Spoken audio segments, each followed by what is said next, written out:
নামাজ আমারে পড়তেই হবে। এবার যত কষ্টই লাগুক, যত ক্লান্তি লাগুক, আমাকে পড়তেই হবে।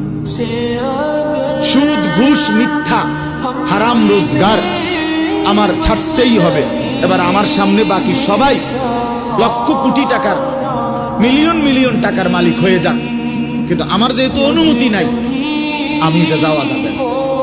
এটাই মুসলমান, এটাই জীবন, এটাই তাকওয়া।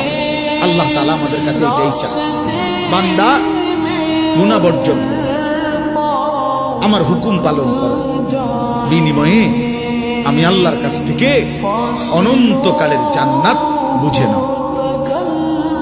আরে ভাই, কেন নামাজ পড়ছো না? মুসলমানের যুবক, মুসলমানের আব্বা, নামাজ পড়ছো না কেন? বিষয়টা কি আসলে?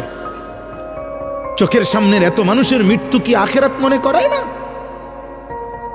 কেউ তো থাকলো না, আপনি কেমনে থাকবেন?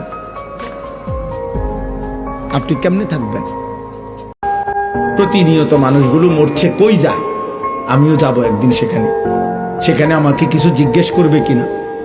আমাকে আমার জীবনের এই চলাফেরা, হাসি কান্না, আমার এই রাত দিন সকাল দুপুরের কোনো হিসেব দিতে হবে কিনা? এদূর বুঝাপড়া, এতটুকু অনুভূতি যদি কারো বিবেকে না থাকে, ও আসলে মানুষ, এটা জন্তু জানো। এক ওয়াক্ত নামাজের সময় নাই, একটা সিএনজি চালায়, নামাজের টাইম নাই, এখন সাদওয়ানদারি করে, দুইখান বন বেছে, বিড়ি বেছে, নামাজের সময় নাই।